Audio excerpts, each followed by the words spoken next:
अस्सलाम वालेकुम dear students, अल्लाह ताला के बाबरकत और करीम नाम से शुरू करते हैं। बेशुमार मरतबा दरूद व सलाम नबी रहमत सल्लल्लाहु अलैहि वसल्लम और आपकी बकीज़ा मुबारक आल पर सब असहाब मुरसलीन इकराम पर सल्लल्लाहु अलैहि वसल्लम तस्लीमा। ये हमने एक्सरसाइज 5.2 के कुछ क्वेश्चंस लिखे हैं, ये उनकी स्टेटमेंट्स हैं। ये पहले 4 क्वेश्चंस हैं, सिमिलर क्वेश्चन है। एंगल तकरीबन फाइंड करने हैं, इनमें लाइंस के दरमियान है। स्लोप पहले कहीं दिया होगा, स्लोप कहीं स्लोप फाइंड करना होगा। जैसे पहला क्वेश्चन है, हम डायरेक्ट स्लोप फाइंड कर लेते हैं 2 पॉइंट से और फिर फार्मूला यूज़ कर देते हैं। ये देखो, ये लाइन 1 दी हुई है, इन दोनों पॉइंट्स को ज्वाइन करने से, इन दोनों पॉइंट्स को ज्वाइन करने से लाइन 2 दी हुई है और एक्यूट एंगल भी फाइंड करना है, यानी 90 डिग्री से लेस फाइंड करना है। इनमें कैलकुलेटर का इस्तेमाल है डियर स्टूडेंट्स, और कैलकुलेटर वो आप खुद भी यूज़ करेंगे, मैं वहाँ से आपको हिंट दूंगा। इधर देखें ज़रा, ये इंक्लिनेशन, ये सॉल्यूशन है क्वेश्चन नंबर 1। ये जो स्लोप है M1 ले लें हम पहली लाइन का, तो y2 5 माइनस 7, ये दिए हुए है ना पॉइंट्स। ये L1 लाइन है 2 एंड 7 और -4 और 5 माइनस और -4 -2, ये -2 और -6 और कैंसिल होकर 1/3, ये आ गया स्लोप 1। अब दूसरी जो लाइन है दी हुई L2, जिसका स्लोप हम M2 ले लेंगे, वो उसके पॉइंट हम -2 और 7, 1 और 3। अच्छा, अब यहाँ देखें डियर स्टूडेंट्स, इसका स्लोप अगर M2 हो तो 3 -2 और 1 माइनस और ये -7, ये टर्म के साथ माइनस है, इसलिए मैंने वहाँ लिख दिया। अब देखो, इसमें से किया 1 और ये माइनस माइनस प्लस और 8, 1/8। अच्छा, फार्मूला भी लिख देता हूँ स्लोप का।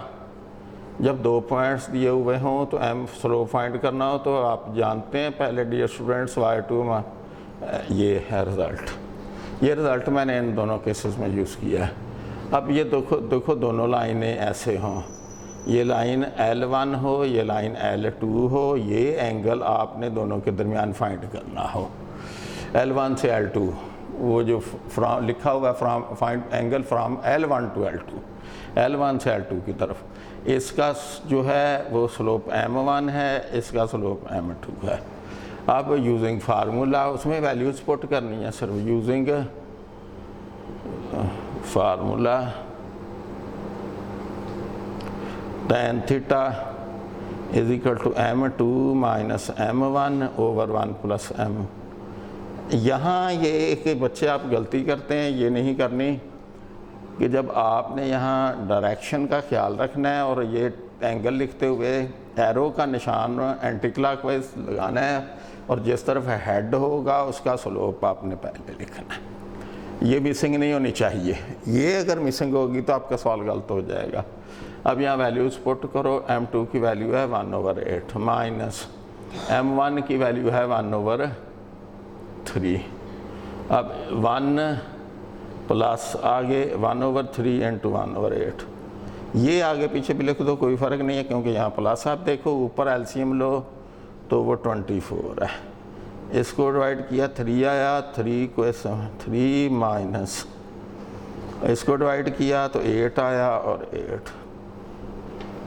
अब यहाँ भी देखें डियर स्टूडेंट्स, नीचे भी 8 और 3 को मल्टीप्लाई किया 24 एलसीएम, यहाँ 24 + 1, ये 24 से 24 कैंसिल हो जाएगा, ऊपर आ जाएगा माइनस का 5 और नीचे 25, ये कैंसिल होकर -1/5।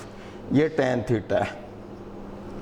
अब यहाँ से देखो हमने थीटा की वैल्यू निकालनी है, ज़रा तवज्जो करें। Theta is equal to tan inverse -1/5। अब यहाँ एक नोटेबल बात है इस क्वेश्चन में, ये नेगेटिव वैल्यू है ये tan थीटा की, तो हमने ये कैलकुलेटर से देखो आगे इधर tan इनवर्स ऐसे लिख देता हूँ। tan इनवर्स ये माइनस एंगल हो तो वो पाई में से या 180 डिग्री में से आप माइनस कर सकते हैं उसको उसकी पॉजिटिव वैल्यू को।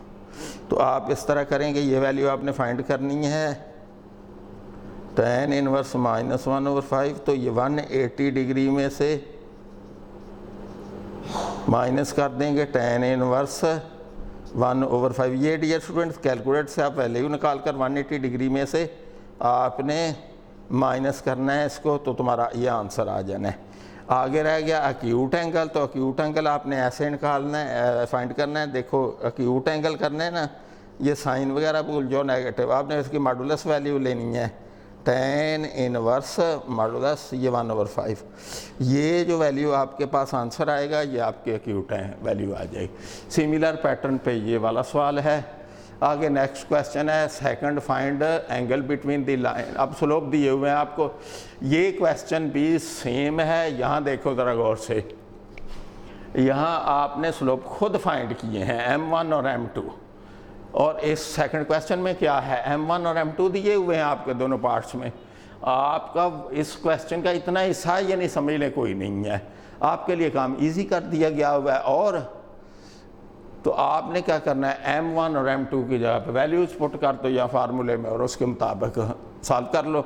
लेकिन याद रहे अगर यहाँ नेगेटिव ना आए, tan थीटा बराबर ये पॉजिटिव आता तो डायरेक्ट ही आपने कैलकुलेटर से देख लेनी थी वैल्यू, लेकिन नेगेटिव अगर आएगा तो याद रखिएगा 180 में से माइनस करना है tan इनवर्स को, वो उसकी पॉजिटिव वैल्यू को, तो वो आंसर होना है। और एक्यूट एंगल के लिए मॉडुलस, लेकिन इसमें एक्यूट एंगल डिमांड नहीं किया और डिमांड इसमें किया हुआ है। और थर्ड क्वेश्चन देखें, find the angle from L1 to L2। ये दो लाइंस दी हुई हैं, पहले हमने उनके स्लोप्स लिखने। लाइन की हालत में इस फॉर्म में, जब जनरल फॉर्म में दी हुई लाइन तो आपको स्लोप फाइंड करने का मेथड बताया हुआ है, रिजल्ट तो वही है, स्लोप फाइंड करके वैल्यूज ही लगानी है आपने और इसीलिए आपने उसको टैकल कर लेना है।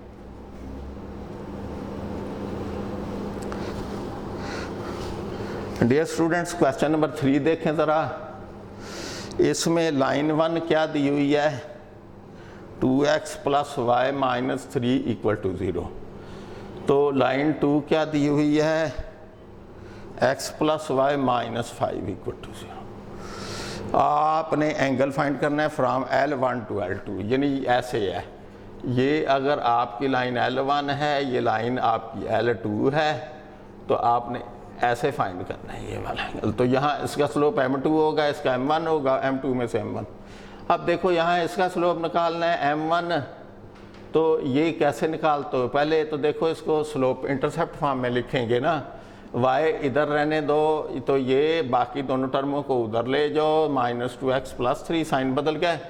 ये कौन सी फॉर्म बनी है, स्लोप इंटरसेप्ट फॉर्म, आपको ये डिटेल से बताई हुई है। अब देखो ये x का जो कोफिशिएंट है ये स्लोप है, इसका नाम m1 रख लो, m1 = -2। एंड इसको ज़रा स्टडी करो, इसका भी ये देखो y = x को उधर ले जो -x और ये प्लस का 5, इसका स्लोप, ये x का कोफिशिएंट है ना स्लोप इंटरसेप्ट फॉर्म में, m2 -1, ये m2 की वैल्यू आ गई, ये m1 की वैल्यू आ गई।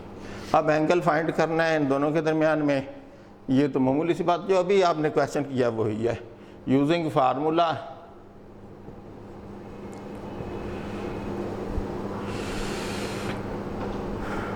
tan theta = m2 - m1 divided by 1 + m1 m2। अच्छा, ये बार बार मैं आपको समझाता हूँ, इसका ख्याल रखना है आपने कि आपने यहाँ ये एक तो निशान एंटी क्लॉकवाइज लगाना है और ये मेंशन करना है कि किस लाइन से किस तरफ एंगल फाइंड करना है। अगर लाइन L2 से L1 की तरफ होता तो फिर यहाँ L2 होती, यहाँ L1 होती, फिर उसके मुताबिक स्लोप यहाँ मेंशन करने थे। अब यहाँ देखें m2 की वैल्यू डियर स्टूडेंट्स क्या है, वो मैं याद दर्ज करने लगा हूँ, -1 है और माइनस आगे m1 की वैल्यू है माइनस, ये m2 की वैल्यू -1 है और m1 की वैल्यू -2 है। अब यहाँ देखें इसके बाद 1 प्लस आगे m1, ये आगे पीछे भी लिख लो ऐसा कोई, ये -1 + 2, ये 1 माइनस और माइनस प्लस का 2, ये 1/3, ये tan थीटा। तो थीटा की वैल्यू अगर यहाँ से फाइंड करना चाहो तो tan इनवर्स 1/3। तो अब डियर स्टूडेंट्स ये कैलकुलेटर से आप वैल्यू इजीली फाइंड कर सकते हैं। अब नेक्स्ट क्वेश्चन भी पैटर्न सेम है लेकिन थोड़ा सा फ़र्क है उस क्वेश्चन में। उसमें है the angle from the line L1, ये लाइन दी हुई है और ये भी लाइन दी हुई है, गिवन दिया हुआ है लाइन में एंगल 30 डिग्री। अब आपने वैल्यू ऑफ ए फाइंड करनी है। पैटर्न यही है। पहले हम स्लोप फाइंड करते हैं। क्वेश्चन नंबर 4 है। यहाँ देखें ये लाइन 1 है। अब क्या करेंगे डियर स्टूडेंट्स, पहले माइनस का वाई इधर ले जाएं तो साइन चेंज हो जाएगा। ट्रांसपोज करते हुए आप जानते हैं ना साइन चेंज हो जाते हैं। तो ये माइनस का वाई इधर प्लस का हो गया, लिखते हुए बेशक ऐसे लिख लो, और ए एक्स प्लस। तो यहाँ से स्लोप क्या है m1 का, ये x का कोफिशिएंट ए। और यहाँ ये याद रखिए एंगल थीटा इसमें दिया हुआ है आपको क्वेश्चन में 30 डिग्री।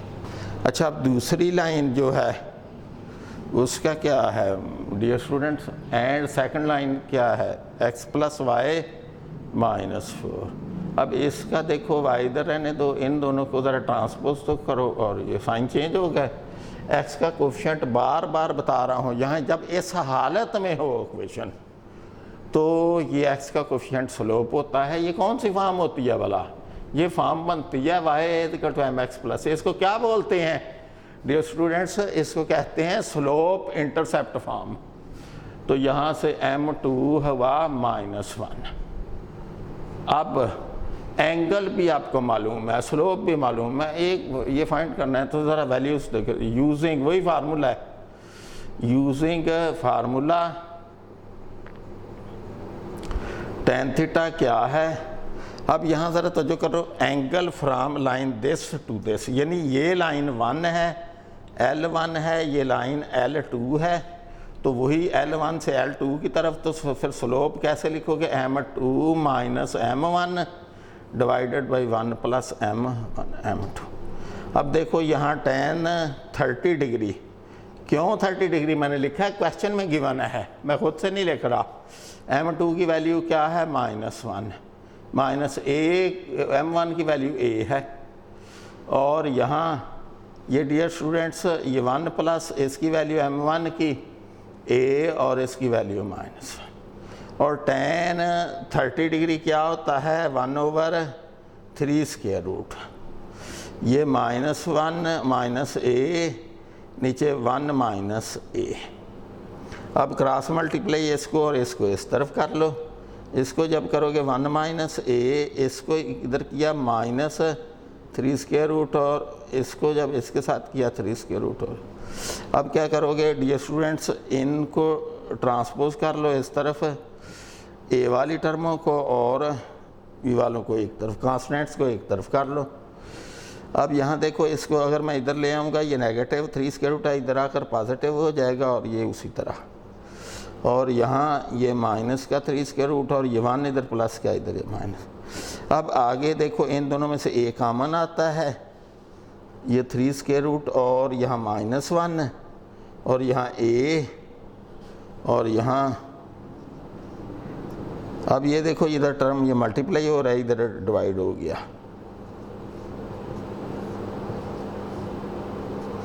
ये वैल्यू है। अगर कैलकुलेटर से चाहो इनकी वैल्यूज लगाकर डेसिमल में भी फाइंड कर सकते हो, अगर ऐसे छोड़ दो फिर भी ठीक है।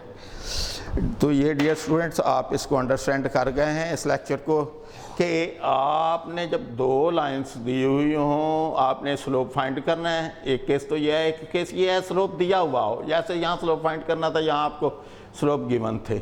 यहाँ से ये जनरल फॉर्म है, यहाँ से स्लोप निकालना है, तो आपने स्लोप यहाँ कैसे फाइंड करना है, इसको स्लोप इंटरसेप्ट फॉर्म में पहले इन दोनों सवाल में कन्वर्ट करना है, फिर स्लोप आएगा। फिर वो फार्मूले में बार बार यही फार्मूला यूज़ हो रहा है, ये वाला ही, ये देखें, इसके अंदर वैल्यूज पुट करनी है। ख्याल ये करना है कि ये कौन सा पहले लिखना है यहाँ स्लोप और कौन सा बाद में, यहाँ गलती नहीं करनी। अल्लाह आपका हामी नासर हो और गौर से इसको तैयार करना है।